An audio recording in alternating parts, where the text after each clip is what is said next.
Alright, for this video what I'd like to discuss is the administrative load of your weapon system, sidearm. If you're getting ready, if you're a cop and you're getting ready to go out on the street for the day, or if you're a soldier getting ready to go out on patrol and herkin jerkin stand, or if you're just the average Joe putting on his concealed weapon system to carry out amongst the world, the primary load or the initial load or the admin load, whatever you want to call it, is the only chance you absolutely have to make sure that your weapon system is 100% operational for the first shot. Barring an ammunition problem, you know when you jerk it out of the holster and you press the trigger to the rear, it's going to go off the first time. After that, Murphy's Law kicks in, anything can happen, and you need to train accordingly. But this is the one chance you have to make sure your weapon system is 100% operational to the best of your ability. First thing we need to do is check our weapon system. Make sure it's empty, and it is. For the purpose of indoor training, I'm using what's called a snap cap, and they're fake bullets. They don't actually go off.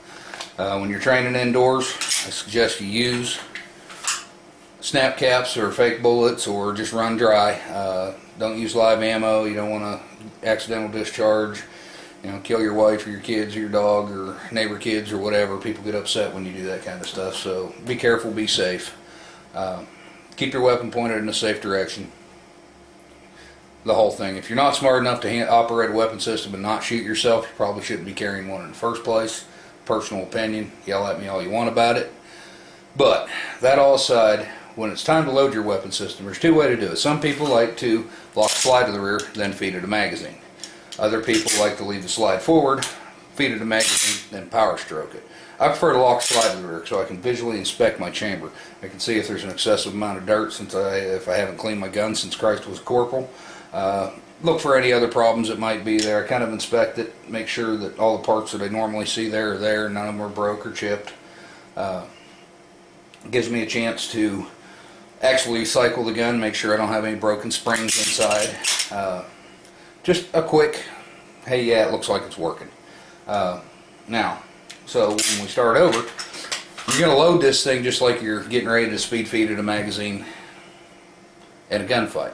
So we're going to acquire our weapon system. I'm going to lock my slide to the rear. I'm going to tilt it to the right, visually acquire this side of the mag well, the bottom edge of the mag well. That's what I'm going to watch while I'm loading. It is also important to keep it up inside your workspace. Your workspace is from your belly button to your eyeballs. This keeps your head up and your wits about you. You see what's going on.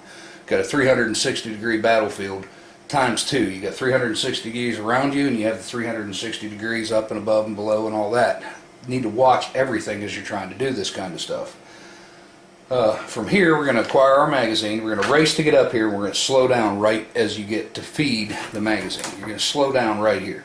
Make sure you hit the hole and feed it. One solid motion. You can't hurt these things. They're designed to be beat on, kicked, smashed, ran over with tanks if you got a Glock. The only thing you really want to baby is you SIG guys. Better baby your SIGs. You don't want to break them. But other than that, you really need to hold on to it, feed it hard, and let it seat. After that, we're going to roll the weapon system over. We're going to grab the slide and power stroke it. Now, we think it's as ready to go as it can be, right? Wrong.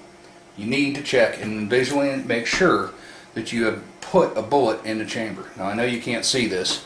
Right here on the side of the extractor on all 3rd and 4th generation Glocks, there's a little nub that comes out. It's called a loaded chamber indicator. Different weapon systems have different versions of a loaded chamber indicator. On a Glock, it's on the extractor.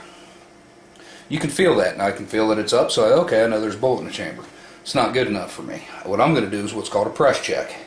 I'm going to grab the slide, trying not to put my fingers over the barrel. I'm going to grab the slide up high, and I'm going to press the whole slide back until such time I can see that bullet that's in the chamber. Once I'm sure that there's a bullet in the chamber, I'm going to let it forward. I'm going to smack the back of it, make sure I got a good seat. Now, to me, this weapon system's ready to put it up, and it's ready to go. So I know if I need it in a gunfight and I pull it out and I depress the trigger, it's going to go off the first time. I see a lot of people when they load their guns, to put it in a holster. I've seen a lot of cops do this. They load their guns, put it in their holster. They'll just grab it. Well, I don't know if you noticed there, but what happened is when I did that, I didn't grab a round. There's no round in my hand. I put the magazine in about so far, and then I pressed it, and then I finished seating it. Probably the most common issue in a weapon system.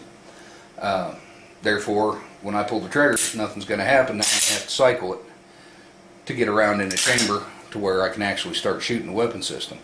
The other thing, a common mistake in when people are loading their weapon systems is they don't take that time to get a good repetition. Everything you do in shooting a weapon system is going to be a good repetition. So when I do the load, the preceding step is when I take the weapon out, I'm going to acquire a good sight picture. It doesn't matter what I'm going to look at. In this case, I've got a light switch over there in the wall. That's what I'm going to look at first. So when I do my load, I'm going to come out, I'm going to get my good draw, I'm going to get a good, this is called a marry when your hands come together. I'm going to marry up real good, I'm going to take a good sight picture on that. Now I know I'm ready to load. So I'm going to lock the side of the rear, I'm going to feed it the magazine, I'm going to power stroke it. I'm going to get another good sight picture. That's 2 good repetitions in one movement. Now I'm going to do my press check. I'm going to make sure there's a round in the chamber. Draw it back, slide back, yep, sure is. Tap the back for added insurance, added value. Get my sight picture again. Now I'm going to hang it up. Now I'm ready to go to work. Now I'm ready to go out in the street. Now I'm ready to go do my patrol out in Herkin stand somewhere.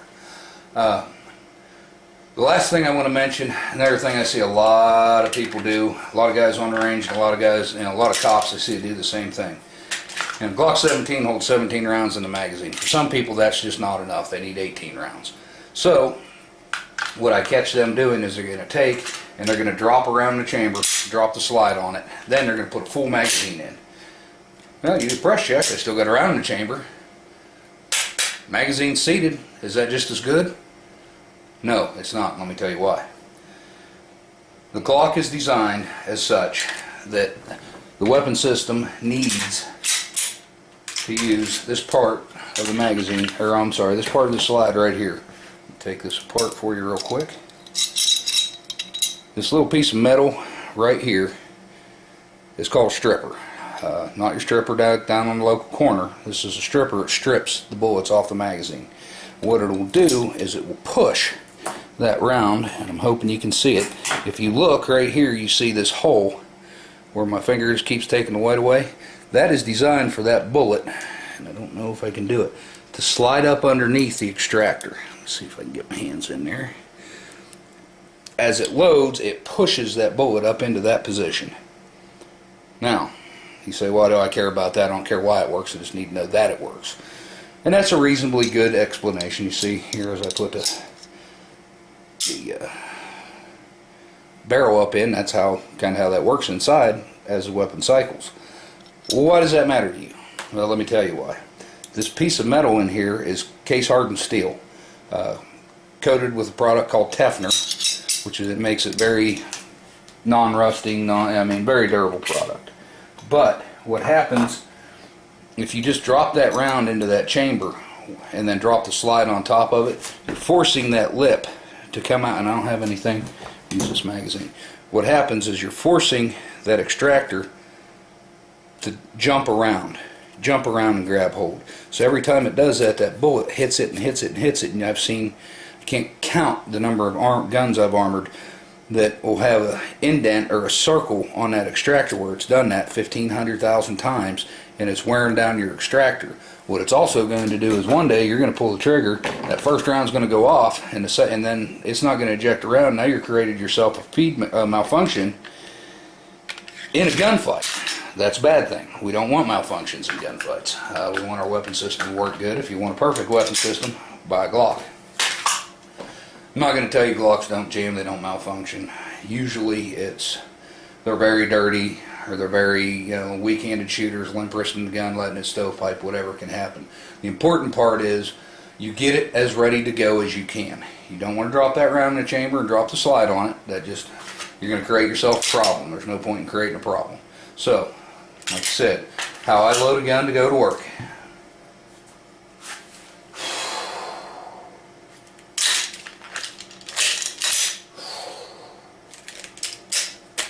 Now I know I'm ready to go to work. It takes 10 seconds. I do it the same way every time. I know when I press that trigger, that weapon system is going to work for me the first round. After that, Murphy steps in, and whatever is going to happen is going to happen. Thanks for watching, and have a good day.